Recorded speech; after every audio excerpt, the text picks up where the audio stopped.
आपको जवाब देना है। पूछा गया निम्नलिखित में से कौन सा त्योहार फसलों की कटाई से संबंधित है। यहां पर देखिए आपको जवाब देना है, इनमें से कौन सा त्योहार फसलों की कटाई से संबंधित है। यहां पर कमेंट करिए राइट आंसर क्या होगा। और यहां पर देखिए बिल्कुल सही जवाब दिया गया है पोंगल। पोंगल यहां पर क्या होगा, बिल्कुल करेक्ट आंसर आपका होगा। यहां पर क्वेश्चन नंबर पहले नंबर का राइट आंसर आपका क्या हो जाएगा, पोंगल आपका क्या होगा, बिल्कुल करेक्ट आंसर आपका यहां पर हो जाएगा।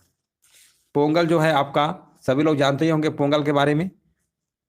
हाँ बिल्कुल सही है, राइट आंसर आपका यहाँ पर बी नंबर होगा। तमिलनाडु में मनाया जाता है ना, तमिलनाडु राज्य का है ये, और फसल कटाई से संबंधित आपका है। चलिए आगे बढ़ते हैं।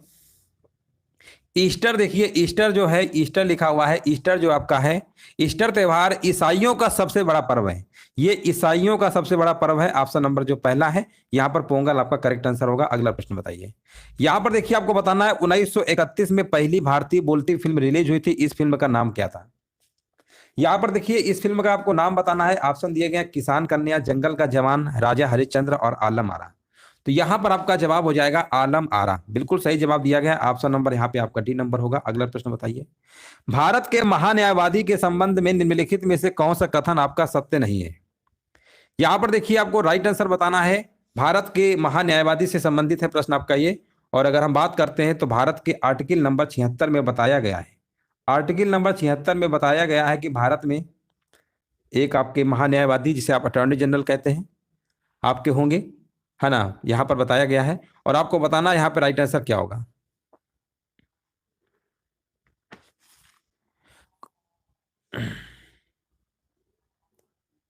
देखिए यहाँ पर थोड़ा सा करेक्ट कर लीजिएगा, यहाँ पर जो पूरे लिखा है यहाँ पे होगा उन्हें, है ना, इसको करेक्ट कर लीजिएगा। उन्हें, उन्हें संसद में मतदान का अधिकार होता है, ठीक है ना, उन्हें संसद में मतदान का अधिकार होता है, ये आपका ऑप्शन रहेगा।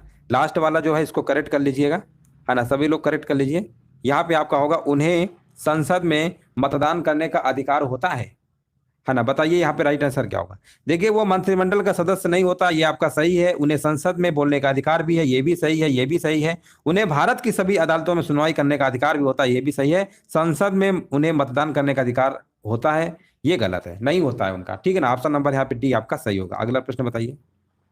भारतीय संविधान के निम्नलिखित में से किस अनुच्छेद में कर्मकारों के लिए निर्वाह मजदूरी आदि का प्रावधान निर्दिष्ट किया गया है। यहां पर बताइए क्वेश्चन नंबर 4 नंबर का आपका जवाब यहां पर क्या होगा। हाँ यहाँ पर आंसर आ चुका है क्वेश्चन नंबर 4 का, देखिए कमेंट करना है।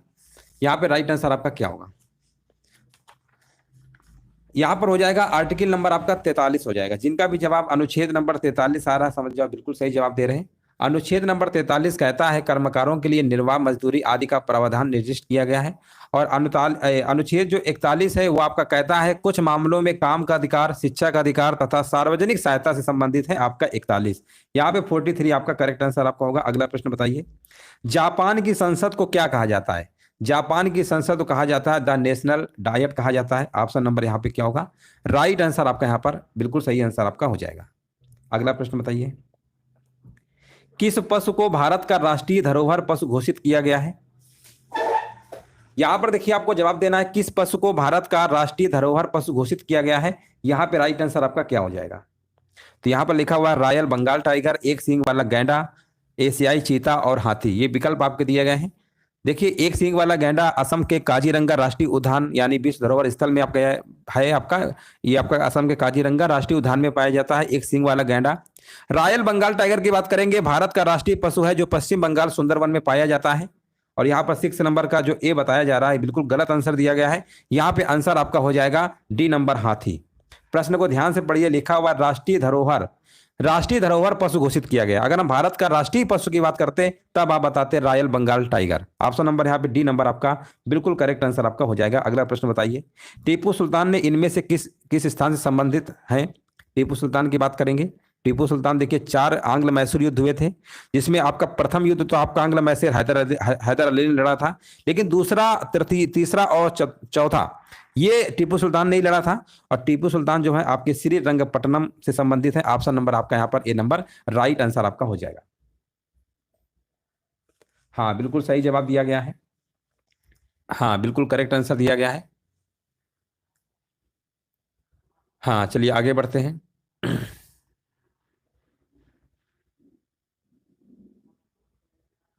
2010 में हाथी को राष्ट्रीय विरासत पशु घोषित किया गया था, 2008 नहीं 2010, है ना। इस प्रश्न को जो अभी बताया था हमने, ये 2010 में किया था। कब? 2010, 2010 होगा आपका, ठीक है, 2010 में किया था। अगला प्रश्न बताइए। सार्वजनिक वितरण प्रणाली में निर्गम मूल्य क्या दर्शाता है? यहां पर आपको बताना है निर्गम मूल्य क्या दर्शाता है। तो यहां पर आपका बाजार मूल्य से कम मूल्य, ऑप्शन नंबर यहाँ पे बी होगा, है ना। बाजार मूल्य से कम मूल्य दर्शाता है, ऑप्शन नंबर बी होगा। अगला प्रश्न बताइए, विश्व की तीसरी सबसे लंबी नदी कौन सी है? विश्व की तीसरी यहाँ पर बताना सबसे लंबी नदी कौन सी है।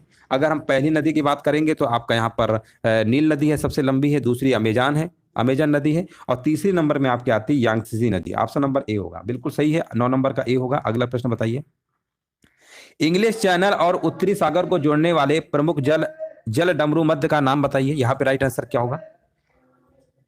हाँ, वीडियो को सभी लोग लाइक कर दीजिएगा, क्योंकि यहाँ पर बेहतरीन प्रश्नों की सीरीज चल रही है। लाइक शेयर जरूर कर दीजिएगा। और यहाँ पर बताइए क्वेश्चन नंबर 10 का आंसर क्या होगा। सभी लोग कमेंट करिए, है ना, सभी लोग देखिए कमेंट करते रहिए, कमेंट सभी लोग करिए। और यहाँ पर देखिए आंसर बताना है क्वेश्चन नंबर 10 का क्या होगा। 10 का बता रहे हैं पाक जल डमरू मध्य, पाक जल डमरू मध्य। जिनका भी जवाब आ रहा है ना वो सब गलत दे रहे हैं। ये भारत और श्रीलंका के मध्य है, ये भारत और श्रीलंका। जब भारत और श्रीलंका हम कहते हैं, जब हम भारत और श्रीलंका की बात करते हैं तब आपका होता है ना, जो पाक खाड़ी और मन्नार की खाड़ी को जोड़ता है। पाक की खाड़ी और मन्नार की खाड़ी जोड़ता है, भारत और श्रीलंका से संबंधित है, इसलिए ये वाला तो ऑप्शन नहीं हो सकता है। अब कौन सा होगा? तो ये आपका डोवर जल डमरू मध्य, ऑप्शन नंबर यहाँ पे बिल्कुल करेक्ट कौन सा होगा? ऑप्शन नंबर डी होगा। 10 नंबर का डी जिनका भी आ रहा ना बिल्कुल सही जवाब दे रहे हैं। अगला प्रश्न बताइए, निम्नलिखित में से किसका निर्माण शाहजहां द्वारा नहीं करवाया गया था? यहां पर देखिए आपको बताना है इनमें से किसका जो निर्माण है शाहजहां द्वारा नहीं करवाया गया। तो ये आपका करवाया नहीं गया था आपका बुलंद दरवाजा। बुलंद दरवाजा के बारे में सभी को पता होना चाहिए, है ना। ये आपका अकबर ने करवाया था। बुलंद दरवाजा का निर्माण किसने करवाया था? आपका अकबर ने करवाया था, है ना, अकबर ने करवाया था। फतेहपुर सीकरी में करवाया था अकबर ने, गुजरात विजय के उपलक्ष्य में करवाया था। याद रखिएगा, ऑप्शन नंबर बी होगा। अगला प्रश्न बताइए, भारतीय संविधान का कौन सा अंग जर्मनी के संविधान से प्रेरित है? भारतीय संविधान का कौन सा अंग जर्मनी के संविधान से प्रेरित है? यहां पर देखिए आपको आंसर देना, राइट आंसर क्या होगा? आपातकाल के दौरान मौलिक अधिकारों का निलंबन। याद रखिएगा। और यहाँ पर जो मौलिक अधिकार है, अगर हम आपसे पूछे कौन से ऐसे मौलिक अधिकार हैं जो आपके निलंबित नहीं होते हैं, हालांकि मौलिक अधिकार तो आपने पढ़ा होगा, 12 से 35 के बीच में पढ़ा होगा, भाग नंबर 3 है।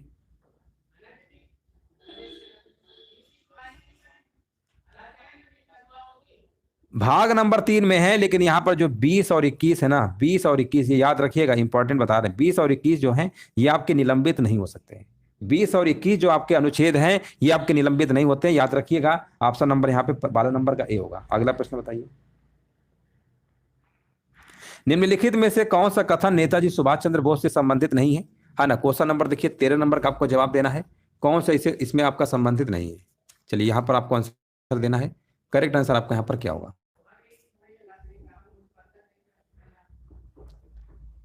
हाँ, यहां पर अगर हम बात करेंगे, लिखा हुआ है उन्होंने आजाद हिंद फौज की स्थापना की, ये भी सही है, ये भी सही है, ये भी सही है, लेकिन वह संविधान के मसौदा समिति के सदस्य थे, ये आपका गलत है। ऑप्शन नंबर यहाँ पे आपका सी नंबर होगा। सी नंबर जिनका भी आ रहा है ना बिल्कुल सही जवाब दे रहे हैं। अगला प्रश्न बताइए, लाल बाल पाल नाम से प्रसिद्ध स्वतंत्रता सेनानी क्रमशः किन भारतीय राज्यों से संबंधित थे? रिपीटेड प्रश्न है ना। अगर आप रेगुलर देख रहे होंगे क्लास तो आपको पता होगा।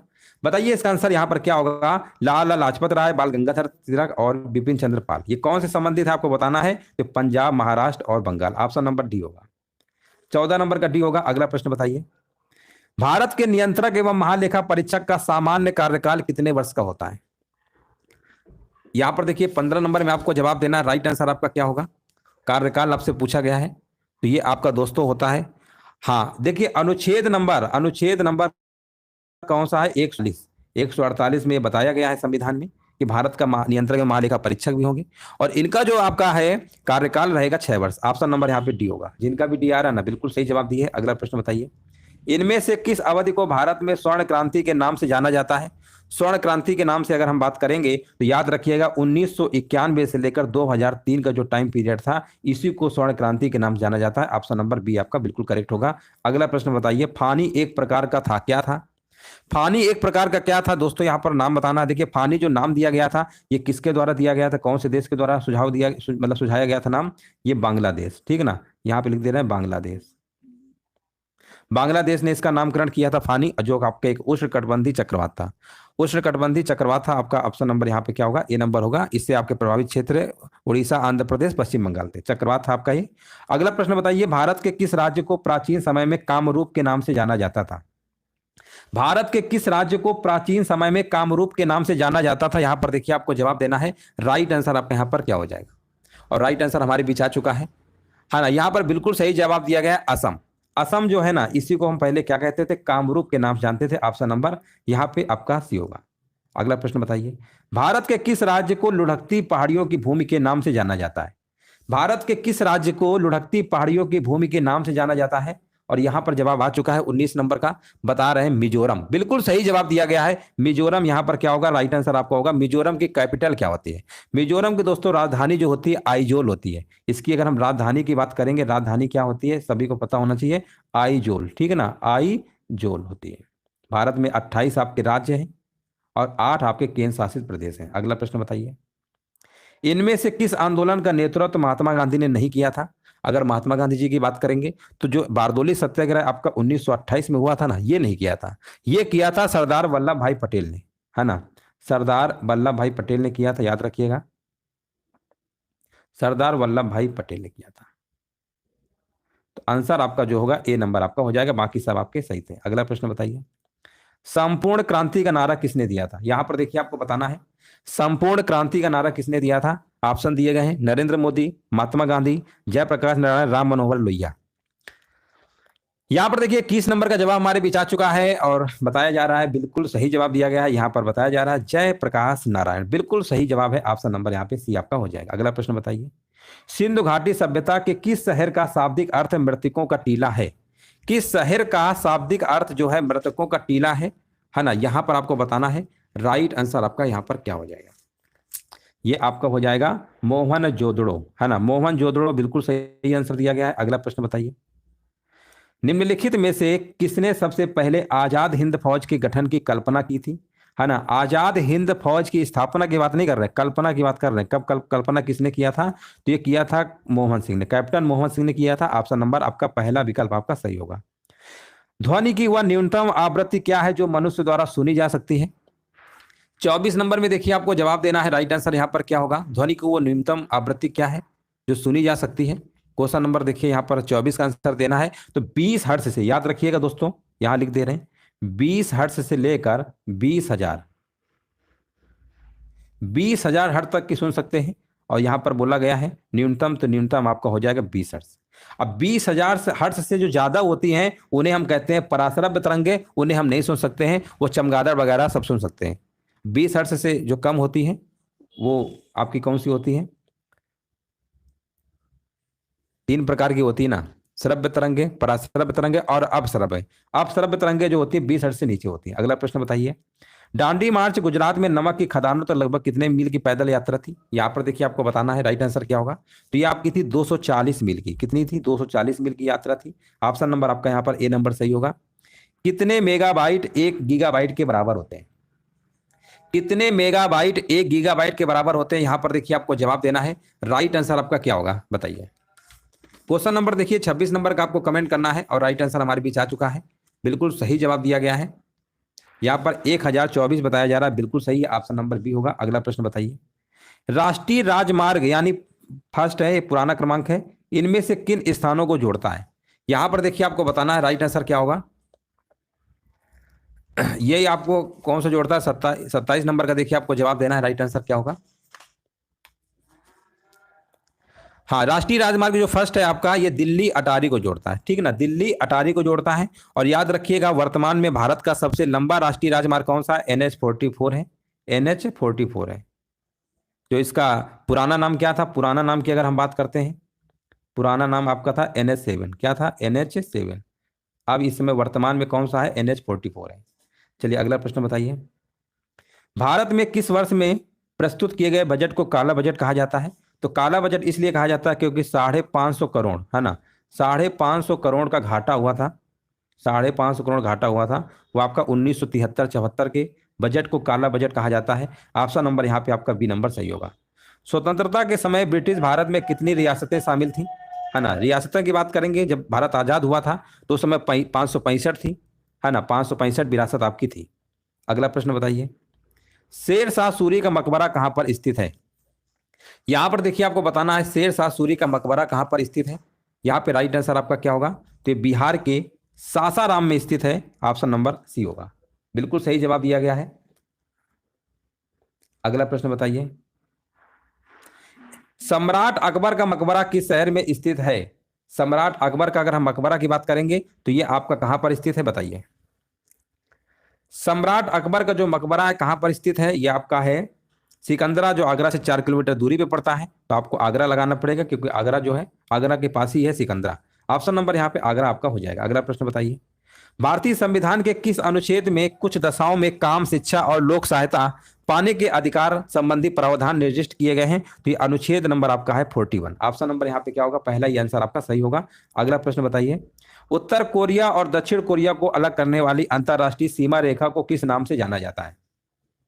यहां पर देखिए आपको बताना है उत्तर कोरिया और दक्षिण कोरिया को अलग करने वाली अंतरराष्ट्रीय सीमा रेखा को किस नाम से जाना जाता है। तो यहां पर आपका जवाब हो जाएगा, हाँ यहां पर देखिए बिल्कुल सही जवाब दिया गया। 33 नंबर का बताइए आंसर क्या होगा। यहां पर बताया जा रहा है सैन्य सीमांकन रेखा, जिसको आप 38वीं समांतर रेखा भी कहते हैं, है ना। ये दोनों एक ही नाम है, याद रखिएगा, इसी को हम 38वीं समांतर रेखा कहते हैं। अगर ये ऑप्शन नहीं मिलेगा तो आपको सैन्य सीमांकन रेखा आपको मार के आना है। अगला प्रश्न बताइए, भारत में पहला समाचार पत्र किसने शुरू किया था। भारत में पहला समाचार पत्र किसने शुरू किया था, तो यहां पर आपका जवाब हो जाएगा, हाँ बिल्कुल सही जवाब दिया गया, जेम्स ए हिक्की, बिल्कुल सही है। ऑप्शन नंबर ए होगा, डी नंबर होगा, ऑप्शन नंबर डी होगा। अगला प्रश्न बताइए, इनमें से किस तिथि को विश्व स्वच्छता दिवस मनाया जाता है। हाँ हाँ बिल्कुल, इसीलिए जो प्रश्न में लगता है उनको हम रिपीट भी करवा देते हैं एक आधे प्रश्न, ताकि वो प्रश्नों को आपको भली भांति अच्छे से दिमाग में सेट हो जाए, गलत ना हो। इनमें से किस तिथि को विश्व स्वच्छता दिवस मनाया जाता है, तो ये मनाया जाता है दोस्तों 5 मई को मनाया जाता है। 5 मई को मनाया जाता है, ऑप्शन नंबर सी होगा। इनमें से किसे ब्रिटिश भारत में लोक सेवाओं का जनक माना जाता है, बताइए। क्वेश्चन नंबर देखिए 36 नंबर का जवाब देना है, इनमें से किसे ब्रिटिश भारत में लोक सेवाओं का जनक माना जाता है। और बिल्कुल सही जवाब दिया गया, लॉर्ड कॉर्नवालिस को कहा जाता है, बिल्कुल सही जवाब है। अगला प्रश्न बताइए, भारतीय संविधान की इनमें से किस अनुसूची में राज्य या केंद्र शासित प्रदेशों को राज्यसभा की सीटें आवंटित किए जाने संबंधी प्रावधान किए गए हैं, बताइए कौन सी ऐसी, कौन सी नंबर की अनुसूची है। टोटल तो 12 अनुसूची है आपकी, है ना, तो इसमें कौन सी है, ये चौथी अनुसूची में बताया गया है कि राज्य या केंद्र शासित प्रदेशों को राज्यसभा की सीटें आवंटित करने का प्रावधान है। ठीक है, ऑप्शन नंबर आपका ए नंबर सही होगा। अगला प्रश्न बताइए, यहां पर देखिए लिखा हुआ, किसी विशेष क्षेत्र की जनसंख्या अगर 3 लाख से अधिक होने पर सरकार के द्वारा किस समिति का गठन किया जाता है। अगर जनसंख्या मान लो 3 लाख से अधिक है, तो यहां पर बताना है किस समिति गठन करेंगे, है ना। यहां पर 38 नंबर का जवाब देना है। तो ये दोस्तों होता है आपका वार्ड समिति। क्या होता है, वार्ड समिति होता है, याद रखिएगा। वार्ड समिति यहां पे क्या होगा, राइट आंसर आपका हो जाएगा।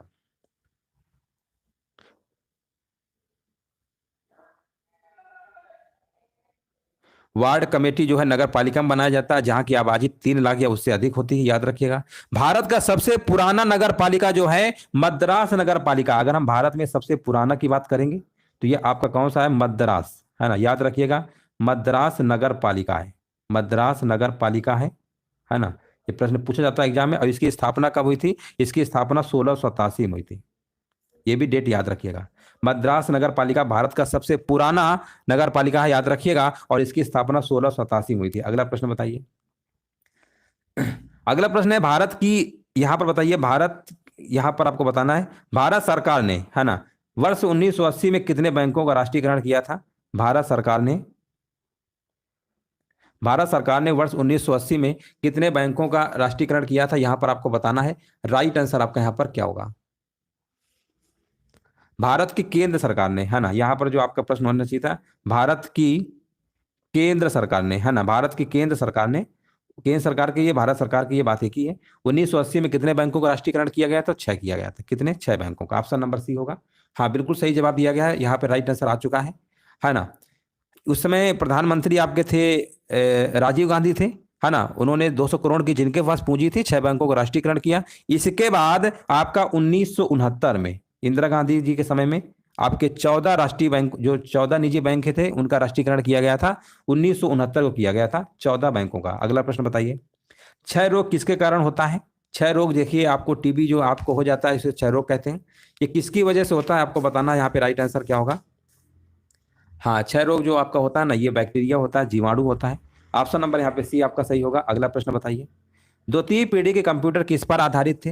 है ना, देखिए कंप्यूटर संबंधित प्रश्न एक आपका पूछा गया है। अगर हम बात करते हैं प्रथम पीढ़ी के कंप्यूटर, तो आपके वैक्यूम ट्यूब थे, यानी निर्वात ट्यूब थे, ये प्रथम पीढ़ी कंप्यूटर थे।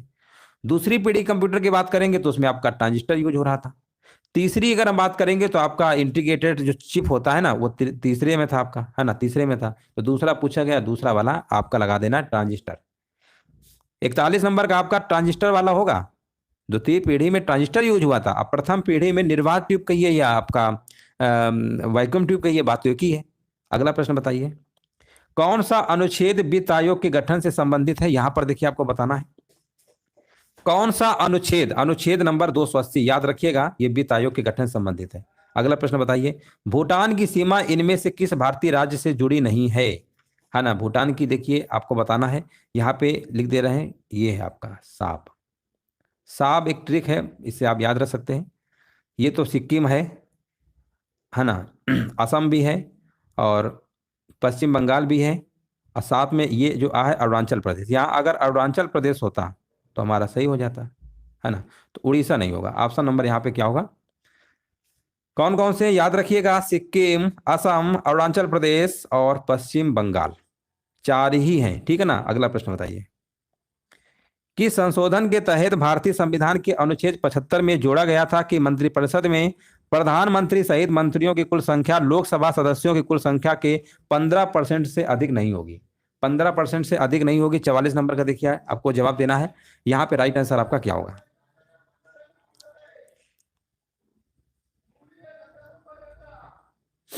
ये आपका था संविधान, आपका था 91वां संशोधन अधिनियम 2003। ऑप्शन नंबर बी होगा। हाँ, बिल्कुल सही जवाब दिया गया। ऑप्शन नंबर बी बिल्कुल सही दिया गया है। उस भारतीय राज्य का नाम बताइए जहां पर 4 अंतरराष्ट्रीय हवाई अड्डे, 4 अंतरराष्ट्रीय हवाई अड्डे, वो राज्य का नाम आपको बताना। राइट आंसर आपका यहाँ पर क्या होगा? 45 नंबर का देखिए जवाब हमारे बीच आ चुका है। हाँ, केरल में है, बिल्कुल सही बात है। केरल में कितने हैं? 4 अंतरराष्ट्रीय हवाई अड्डे हैं, ठीक है ना। और अगर हम कर्नाटक की बात करते हैं, कर्नाटक में 2 ही हैं, कर्नाटक में 2 हैं। हाँ, महाराष्ट्र में कितने हैं? महाराष्ट्र में 3 हैं आपके, महाराष्ट्र में 3 है, ठीक है ना, याद रखिएगा। तो इस तरीके से आपका जो केरल होगा ना, बिल्कुल सही आंसर आपका होगा केरल। अगला प्रश्न बताइए। हाँ, यूपी में 5 हैं। चलिए अगला प्रश्न बताइए, वर्ष 1920-21 के आसपास किस नदी किनारे खुदाई के दौरान हड़प्पा शहर मिला था? कौन सी नदी किनारे हड़प्पा शहर मिला था आपको बताना है। 1920-21 में जब खुदाई चल रही थी तब बताना है, ठीक है ना। यहाँ पर बताइए राइट आंसर क्या होगा? तो ये आपका मिला था आपका रावी नदी। कौन सी नदी है? रावी नदी। आप सही है। अगला प्रश्न बताइए, भारतीय राष्ट्रीय कांग्रेस की अध्यक्षता करने वाली पहली भारतीय महिला कौन थी? यहां पर देखिए आपको बताना है राइट आंसर क्या होगा। 47 नंबर का देखिए, गलत नहीं होना चाहिए किसी का, है ना। 47 आंसर बताइए यहाँ पर क्या होगा? भारतीय राष्ट्रीय कांग्रेस की अध्यक्षता करने वाली, और यहाँ पर जा रहा है सी नंबर, बिल्कुल सही जवाब दिया गया। ऑप्शन नंबर सी होगा, है ना, 47 नंबर का सी। अगर ये भारतीय न लगा होता तब आपका एनी बेसेंट हो जाता। चलिए आगे बढ़ते हैं, यदि कोई राज्य संवैधानिक तरीके से संचालन में विफल होता है तो वहां राज्य आपातकाल लागू किया जा सकता है। इनमें से कौन सा राज्य आपातकाल की घोषणा कर सकता है? राज्य में देखिए आपातकाल देखे होंगे, स्टेट में राष्ट्रपति शासन लगता है ना, इसकी घोषणा कौन कर सकता है ये आपको बताना है। यहाँ पे राइट आंसर आपका क्या होगा? यहाँ पे राइट आंसर बताया जा रहा है भारत का राष्ट्रपति। बिल्कुल सही बात है। ऑप्शन नंबर यहाँ पे क्या होगा? भारत का राष्ट्रपति घोषणा कर देगा, बिल्कुल सही है। और राज्यपाल के अंडर में आ जाता है पूरा शासन राज्य का, है ना। 48 नंबर का सी बिल्कुल सही है। 48 का सी, डी नहीं होगा, घोषणा की बात हो रही ना। चलिए आगे बढ़ते हैं, निम्नलिखित में से राज्यपाल सिफारिश करते हैं, घोषणा तो राष्ट्रपति करेंगे ना। निम्नलिखित में से कौन सी नदी बंगाल की खाड़ी में गिरती है? कौन सी नदी बंगाल की खाड़ी में गिरती है बताइए। यहाँ पे आंसर आपका क्या होगा? यहाँ पे राइट आंसर बताइए क्या होगा। और यहाँ पर जवाब हमारे बीच आ चुका है, कावेरी नदी बिल्कुल सही जवाब दिया गया। कावेरी नदी दोस्तों याद रखिएगा, कावेरी नदी जो है ना दक्षिण भारत की पवित्र नदी है। दक्षिण भारत की पवित्र नदी है, इसीलिए तो इसे दक्षिण भारत की गंगा कहते हैं। इसी को हम दक्षिण भारत की गंगा कहते हैं। दक्षिण भारत की पवित्र नदी है, दक्षिण भारत की गंगा कहते हैं। दक्षिण भारत की गंगा कावेरी। चलिए आगे बढ़ते हैं। जनगण मन को संविधान सभा द्वारा आधिकारिक रूप से भारत के राष्ट्रगान के रूप में कब स्वीकार किया गया था? यहां पर बताइए, 50 नंबर का जवाब यहां पर क्या होगा? ये कब स्वीकार किया गया था, आपको आंसर बताना है। राइट आंसर क्या होगा? और यहाँ पर रविन्द्रनाथ टैगोर जी ने इसका रचित है, इनके मतलब रचनाकार हैं। तो यहाँ पर बताना है राष्ट्रीय स्वीकार कब किया गया था? 24 जनवरी 1950। बिल्कुल सही है, 50 नंबर का ही होगा, है ना। तो इस तरीके से यहाँ पर आपका ऑप्शन नंबर क्या होगा? ए नंबर सही आपका हो जाएगा।